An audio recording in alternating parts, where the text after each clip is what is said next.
디지털 영상 실습 002반 단편영화 감시의 프레젠테이션 발표를 하게 된 조장 이동희입니다. 지금부터 발표를 시작하겠습니다.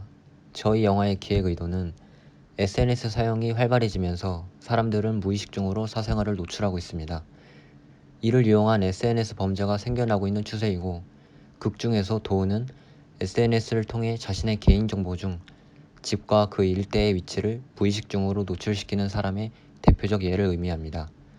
검은 연기는 SNS에 올라온 사람들의 사진과 위치 등을 이용하여 사는 곳과 실시간 위치 등을 알아내어 범죄를 저지르는 범인을 의미합니다. 이러한 사건들이 일어나면서도 사람들은 잘 알지 못하는데 이에 대한 경각심을 심어주고자 기획하게 되었습니다. 이어서 배우 소개를 하겠습니다. 혜원 역은 방송연예학과 이혜원, 도훈 역은 CG디자인과 임도훈이 맡았으며 그 외 등장인물들은 저희 조에서 각각 역할을 맡아 진행하였습니다. 극 중에서 혜원은 깔끔한 성격의 소유자이며 자신의 물건에 손대는 것을 싫어하고 살짝 예민한 성격을 가지고 있습니다. 도훈은 낙천적이지만 화가 있고 착하고 밝은 성격으로 친화력이 좋으며 편한 것을 좋아하고 혜원의 룸메이트입니다. 나은은 혜원의 과 친구로 혜원이 힘들 때 찾는 친구입니다. 이야기를 잘 들어주고 객관적인 입장에서 답을 줍니다. 검은 연기는 극 중에서 SNS 스토킹 범죄의 범인입니다. SNS가 가져다주는 장점들도 있습니다. 하지만 범죄에 대한 경각심을 가지고 있지 않고 안일한 생각으로 자신의 사생활을 노출시켜 일어날 수 있는 범죄에 대한 단점이 있다는 것을 알아야 합니다. 평소의 연기도 우리가 공포심을 잘 느끼지 못하지만 우리에게 해가 될 수 있는 존재인 점에서 공통성이 있다고 생각했습니다. 또 이동하는 데 있어 자유롭다는 특징이 있기 때문에 연기로 선정을 하였으며 색상은 악의 상징인 검은색으로 선정하였습니다. 로케이션은 범죄가 일어나기 전, 후로 나뉘는데 범죄가 일어나기 전 자취방은 저희 조 최나은의 자취방에서 촬영을 하였으며 도훈이 살해당하고 혜원이 이사를 한 후 자취방은 이동희의 자취방에서 촬영을 하였습니다. 또 야외 로케이션은 나은의 자취방 건물 앞 골목과 창조관 앞 금연구역에서 촬영을 진행하였습니다. 마지막으로 작업 과정을 설명해 드리겠습니다.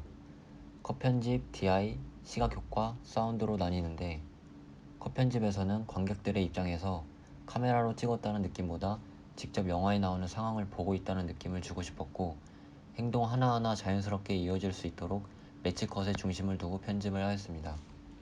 DI에선 장르가 공포인 만큼 색보정에 많이 신경을 써야 했기 때문에 S로그2로 촬영을 진행하였습니다.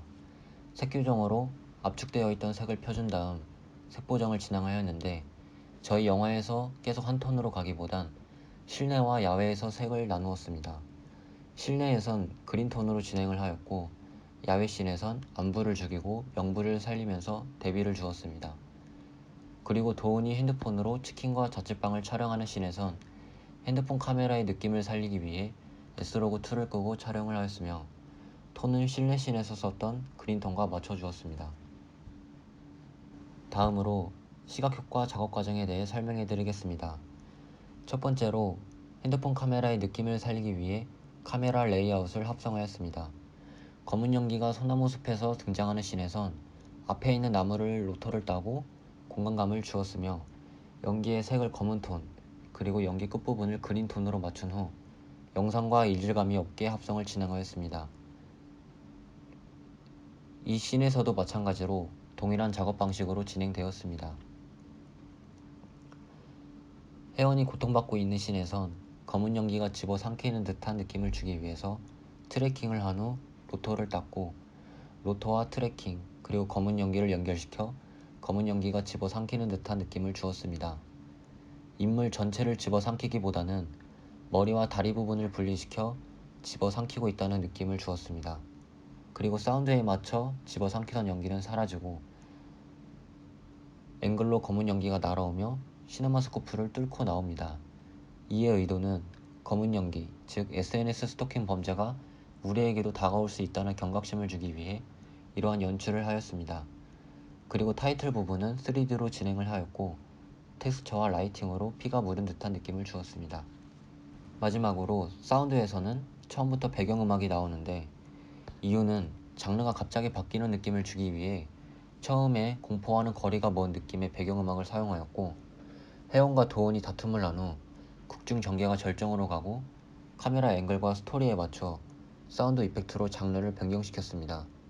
검은 연기가 위에서 지켜볼 때나 택배 상자를 내려놓는 인서트샷 같은 경우는 관객들에게 공포감을 더 주기 위해 짧고 강렬한 파일 흐름을 사용하였습니다. 촬영에선 동시녹음과 후시녹음으로 진행하였는데, 통화할 때 들리는 상대방의 목소리와 문이 열리는 소리 등 짐벌을 사용하거나 동시녹음을 진행할 수 없는 경우 후시녹음을 진행하였습니다. 이상으로 단편영화 감시의 프레젠테이션 발표를 마치겠습니다. 감사합니다.